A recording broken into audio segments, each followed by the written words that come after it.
Thank you. I unfortunately do not have anything directly related to color, given that this is trace fossils, and we don't often get indications of that. But what I'm going to try to do is talk about trace fossils in the context of what they sometimes tell us about appearance and behavior of different animals. A few ground rules first. This is not everything that we can tell about tracks or about the animals from the tracks. It's just a few of many different things that we can tell.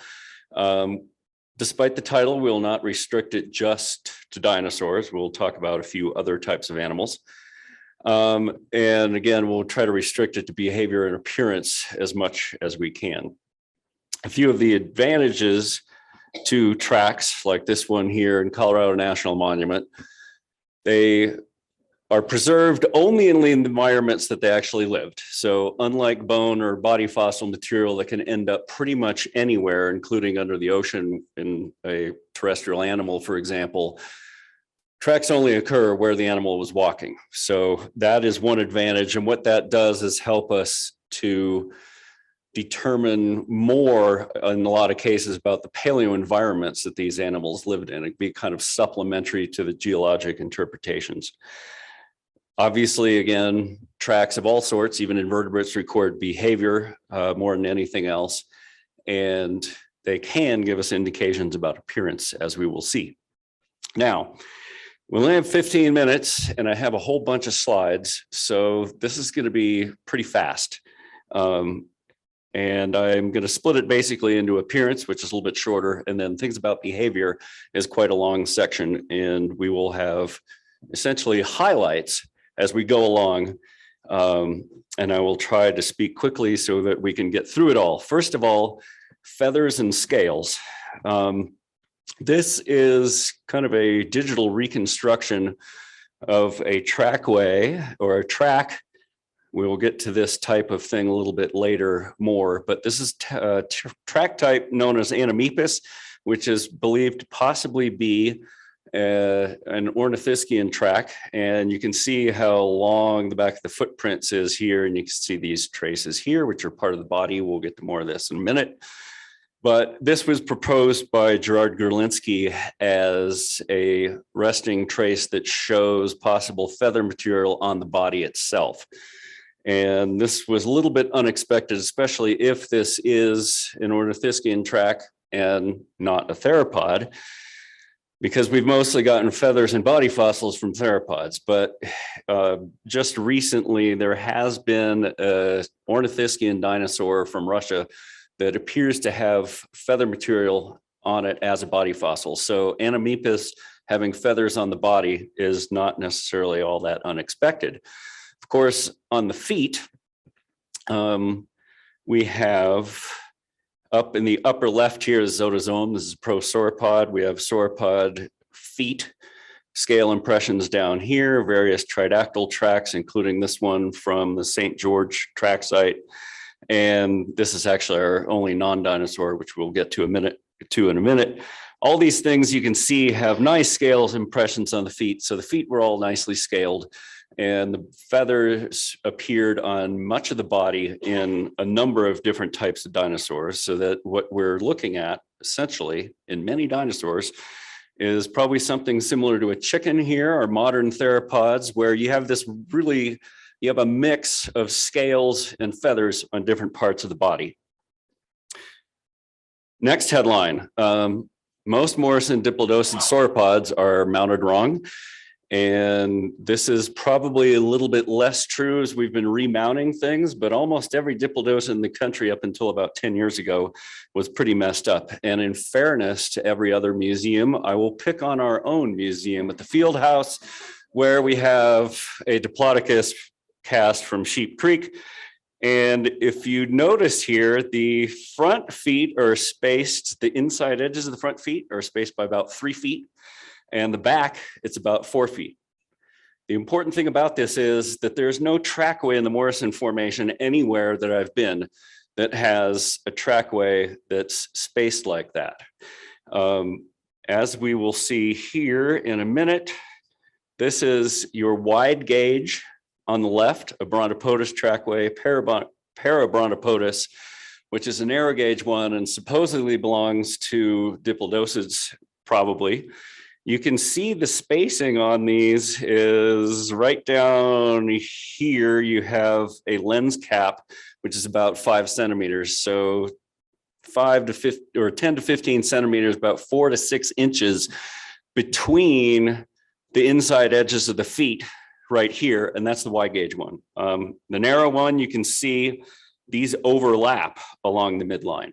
So of course, there's a reason you might want to mount a sauropod in a museum with the feet in a 4-point stance like that, really wide. And that's simply this stability of the structure so it doesn't tip over.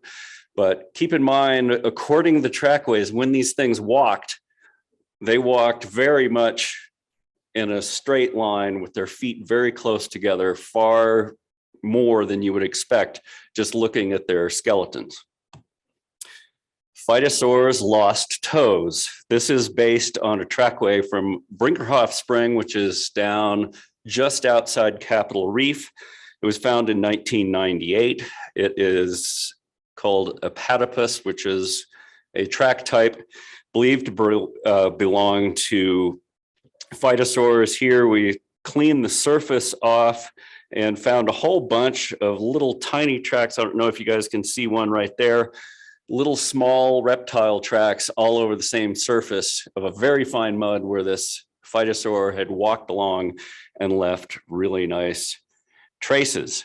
Here we have left back foot and front foot. Again, the left next step basically of the left back and right foot. There's a tail trace going through here. And then there was another Manus pes front back foot set over here. Now, there's the tail trace. When we look at this thing up close, we have one of the, whoops, I did not mean to put that up there just yet. Here's digit 1, so that's the inside big toe. Digit, where'd my cursor go? There we go. 2 and 3 here, then you have 4, and then you have 5. Those two are about the same length. You can see skin impression there. I showed a photo of this a little bit earlier. Now, what a Phytosaur or platypus tracks are supposed to look like is this. Here's the Manus, here's digits 1, 2, 3, 4, and 5. So you notice that that impression of digit 4 is extra short. And we checked this versus the previous step, and the same thing happened. So it wasn't just preservation in this particular track. This guy appears to have lost a couple of phalanges of his 4th digit, which would make him essentially the Jerry Garcia of the Phytosaurs. For those of you too young to remember, Jerry Garcia's lead guitarist, the Grateful Dead, and when he was 4 years old, his older brother accidentally chopped off the outer 2 phalanges of his middle digit. And so he lived the rest of his life with only 1 phalanx in 1 digit. So that's why I think of the Phytosaur this way. Shorebirds. Shorebirds in the age of dinosaurs. For this, we go to the Cedar Mountain Formation. This is the Mill Canyon track site as it appeared a few years ago. Not anymore. It will look like this again eventually. And at this site, of course, we have big, long trackways of large sauropods like this one right here. We have a nice trackway of an ankylosaur. There are 8 different types of tracks there. Sauropods over here on the left, ornithopods, 2 different types of theropods, large and small, plus dromaeosaurs and ankylosaurs. So there are a lot of different things here, plus there are crocodilian tracks, and there's a couple bird tracks there as well. These were actually the 2nd bird tracks found in the Cedar Mountain Formation. The first were near the Styx Quarry, which you guys may know for the Utah Raptor block. Here's basically just a reconstruction of the Mill Canyon site with all the different types of tracks in there, or the types of animals that made the tracks are in there, including the birds. Now at the Styx Quarry, the tracks came out of the poison strip member here. They're blocks of sandstone that fell out of this cliff and ended up down here on the Morrison Formation. And Rob Gaston found these back in 2005. And these are the tracks here. If you look at one trackway going across there, you'll notice the wide splay of the toes. And the animal is a little bit pigeon-toed, kind of at a short step. We identified these a few years ago as a quadrilavipes, which, based on the configuration of the trackway and everything, seems to, interestingly, be a shorebird type animal. And so in the early Cretaceous, shortly after the Morrison Formation and the appearance of birds and all of that, you already had shorebird-like animals living along lake shores in the Cedar Mountain Formation. Now for the second section, behavior, dinosaurs mostly walked. Now, we can take footprint length and we can estimate the hip height of an animal. We can take the stride length, which is the distance between the same point on the foot, between a left and a right or a right. And from those, we can estimate speed. The interesting thing is they're rarely ever running. One thing that we can do, for example, is take measurements of trackways. Took about 100 trackways from these formations based on information in Jim Farlow's book from a few years ago.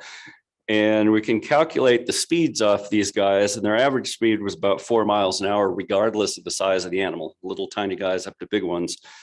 A similar range of speeds. Here are all those speeds on the y-axis, arranged by footprint length. Doesn't seem to make much difference what length the footprint is. They're all going about a similar range of speeds. You have only about just under 9% of them going over 6 miles an hour and almost 60% going under 4 miles an hour. So most of them are going pretty slow. And if we look at this by a definition of running, which is that your stride length, your left to left or right to right distance, when it's over twice as long as the estimated hip height, it's considered to be running. And if it's less than that, it's walking. And based on this, most of these guys are walking, and those who are not walking are only barely running. 87.3% of those trackways are walking. The top speeds of any of them, just choose at random, they're only doing about 10 miles an hour. The fastest dinosaur trackways that we found in the world are doing close to 30. So they can go very fast, but they only do that very rarely. Bipedal dinosaurs and lounging around. Here is another trace that's similar to one that I showed earlier, where you have the foot here, the front feet here, and the metatarsals of the animal sitting back on its, the ankles would be at the back there, and then the beginning of the toes is what consists of the foot. So the animal's kind of crouched down there. This is a similar trackway where an animal was crouched here.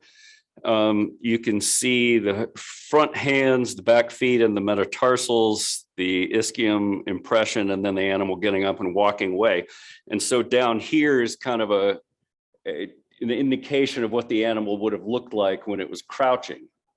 And we've got these all over the place. Here's another one from St. George, where the animal is sitting down and then walked away. Here's some 3D scans of that. And if we kind of highlight the tracks, you can see that there was an adjustment of position. He or she, the animal, oh boy, my cursor. Uh-oh, I'm going the wrong way. There we go. Okay, so here you see two different impressions of the animal resting between the manus impressions there and then the ischium impression here. There's two of them. So the animal kind of made an adjustment and moved forward or backward while he was sitting there. Here's the one I showed earlier that has the feather impressions. That again is a crouching trace. That's the 3D scan of it, showing it a little bit better and some of the details of the feathers a little bit better.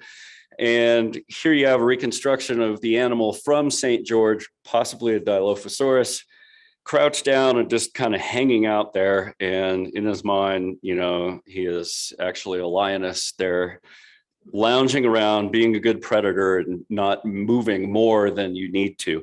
I realized after I put this together, I actually reversed that because the Dilophosaurus, of course, comes way before lions. So the lioness, maybe she's thinking she's a Dilophosaurus. Sauropods moved in herds. Stop the presses, right? Here is Alan Grant and his powers of perception here, pronouncing Brachiosaurus warm-blooded by looking at it. And then he sees sauropods moving in herds and he's shocked. Can't believe that these things are actually doing that. Of course, we have trackways all over the place with sauropods and other animals moving in herds. Here's just one of them, Hidden Canyon Overlook, which is outside Moab. Here you have 3 parallel sauropod trackways coming right at the camera. You have Purgatory River site where you have 5 animals moving across in the same direction. And they are here, all headed towards the camera again. And if you look at this in the full map, these are not short trackways. Where that shot was taken was up at the top of the page here, looking back on these trackways A through E, and you can see how long these things are. They go on for hundreds of yards. There are other trackways out there that are also parallel and they're going every which direction. Purgatory River has 1,300 tracks on it and many, many trackways of sauropods and theropods. And so there's plenty of evidence of that. Down in Texas, there's this trackway, which has 23 animals moving in 2 groups, about 15 meters across the front, strung out and moving in a group. And that's probably the best example of herding in sauropods that we have. But it's not just sauropods. Ornithopods also did this. This is an example of some that are moving in a group in the Morrison Formation, but there are also others in the Cretaceous in Europe and North America that are herding. So again, the shock continues in Jurassic Park. Injuries had behavioral effects on animals, and this is mainly seen as limping. Copper Ridge, there is an animal with long steps and then short steps consistently one side to the other, showing in this case, probably the right foot was injured.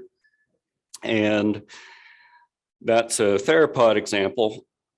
There are also ornithopods down in Mexico. There's a trackway that has, again, alternating short and long steps, showing the animal is injured in some way and limping along. Sauropods drag their tails. Don't panic. I'm not claiming that they did all the time. We all know most sauropod trackways have no tail drags, but there are tail drags out there. So they did do it occasionally. This is the 20 Mile Wash track site down in Grand Staircase, found by Josh Smith back in 1998. About 250 tracks there, most of them theropods, but there is a single trackway of sauropods. Here are the Manus Pez sets from that trackway. And here we have, basically a 6-step trackway with the tail traced down the middle. Here are the arrows, which are probably a little bit light, point out the tail drag. Nefer Matthews did a blimp view of this, which you can see here with the 6 back feet footprints and the 6 front footprints there. And then the tail trace pointed out going right through the middle of that. So although sauropods were usually walking around with their tails up in the air, there were times when at least the end of it dragged through the sand a little bit. And sauropods also sometimes just milled around. This was recently found down in Ouray in Colorado in the Junction Creek sandstone, right above town actually.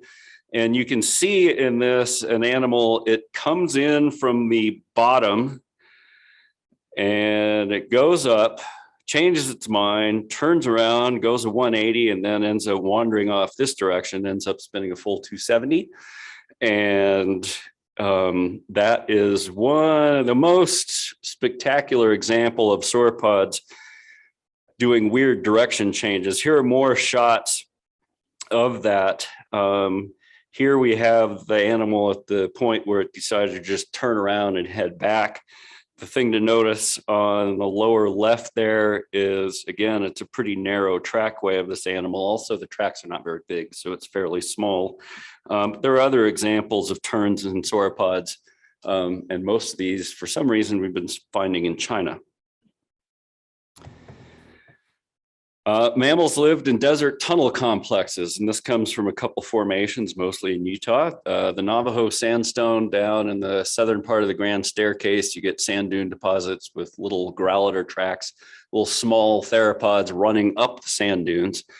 But below the sand dunes, there was more going on. Here is the Navajo around Moab. You have a little bit of a burrow arch there going on. And then here's another spot where you see these burrows and tunnels going all over the place in these big complexes within the sand dune deposits. So it's down in the wet sand underneath the overlying sand dunes that these guys were living.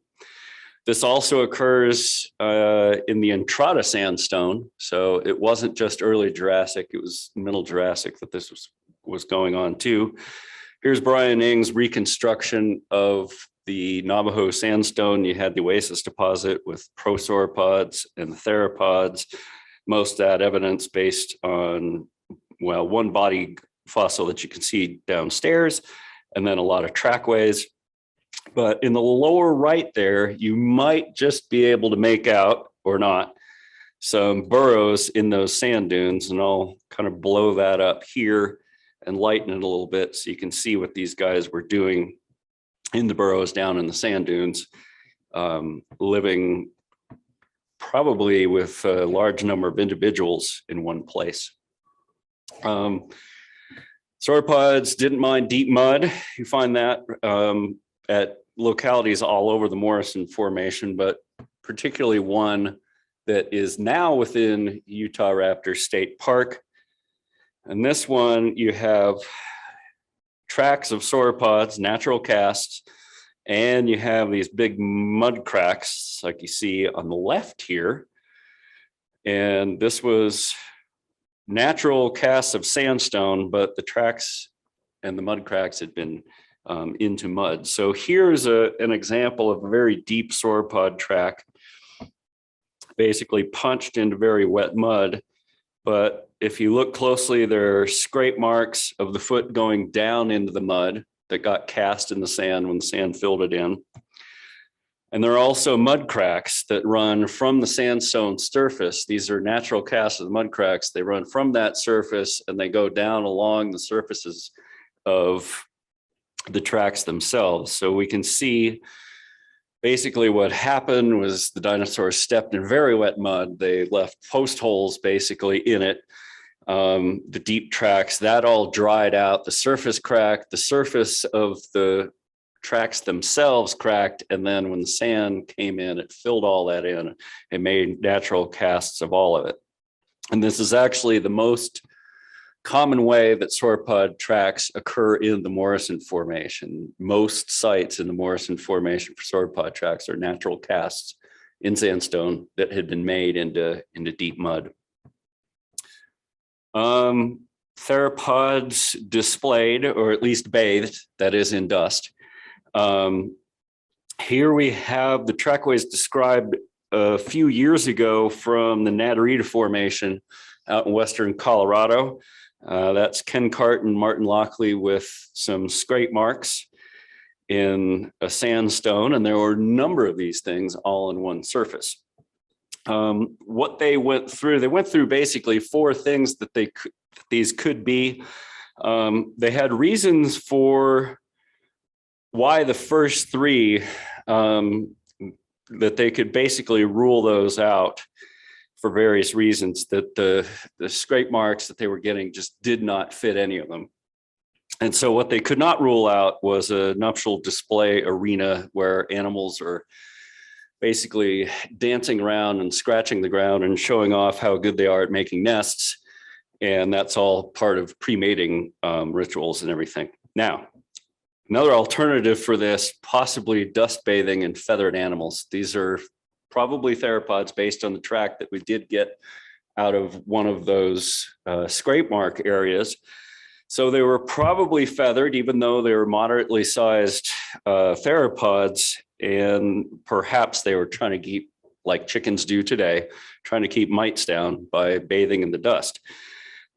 This is something that animals would probably be doing more often than the seasonal mating season. But of course, our theropods today do this all the time. The thing that's interesting is that these scrape marks that the chickens make for digging into the ground to get a dust bath going, they look pretty similar to the ones found in the Natarita Formation.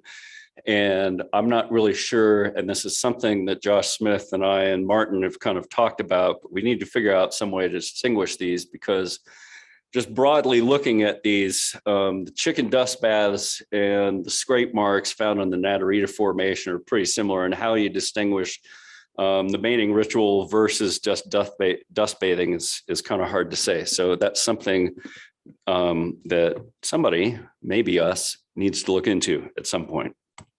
Dinosaurs like the beach. This is the Sundance Formation, which for many years was thought to be an entirely marine unit. And then somebody went and found a whole bunch of small theropod tracks all over the surface at Red Gulch in northern Wyoming. This surface here is covered in dinosaur tracks, similar to the one on the right that you see. And then about 3 feet above the track surface, there's a whole bunch of typical middle late Jurassic Sundance oysters right above that. So these guys walking along probably the beach very close to the shoreline when the dinosaur tracks were made. Similarly, the dinosaur stomping grounds down in Moab, a massive track site in the upper entrada, the Curtis Formation, is probably a beach deposit as well. This shows basically what a lot of the tracks look like, and then a map of just how many tracks are out there. It's pretty crazy. And there are mostly theropods. There are a couple ornithopods, but this is possibly what the environment looked like. Again, a Brian Ing painting with theropods along the shoreline, kind of leaving their tracks in ripple marked sand there. And in this case, they're kind of moving in on a beached ichthyosaur. So just to review really quickly, dinosaurs probably had many feathers and scaly feet in a pretty big mix. Sauropods make the narrower trackways than their skeletons would suggest. They occasionally got their toes mangled by one way or another. Early Cretaceous birds lived along the shorelines and looked in many cases like shorebirds. Dinosaurs walked most of the time. They lounged around sometimes. They moved in herds along with other types of dinosaurs. They occasionally dragged their tails. They limped when they had injuries. They sometimes just milled around. Theropods may have taken dust baths. Mammals, or at least synapsid, tunneled and lived in large groups.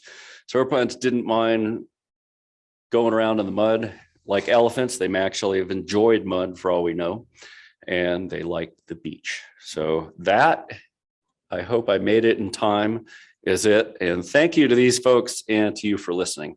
Thanks.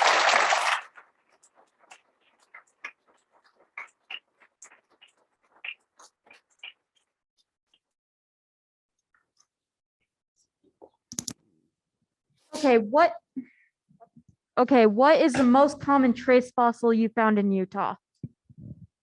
The most common trace fossil would be that we could positively identify, because probably the most common would be insect or arthropod or worm burrows. In a lot of terrestrial units, worms obviously in marine units, but almost almost every formation has some form of worm or arthropod-like trace in it somewhere in the sandstones, mudstones, especially. For vertebrates, I don't know, probably the theropod tracks in the Moab megatraxite.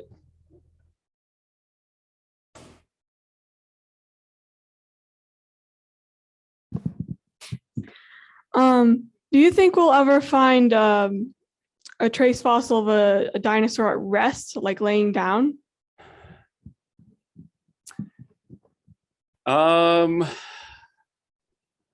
You would think that they would, if they crouched like that, you'd think that you would get them kind of lounging over onto their side or lying down like horses do today, for example.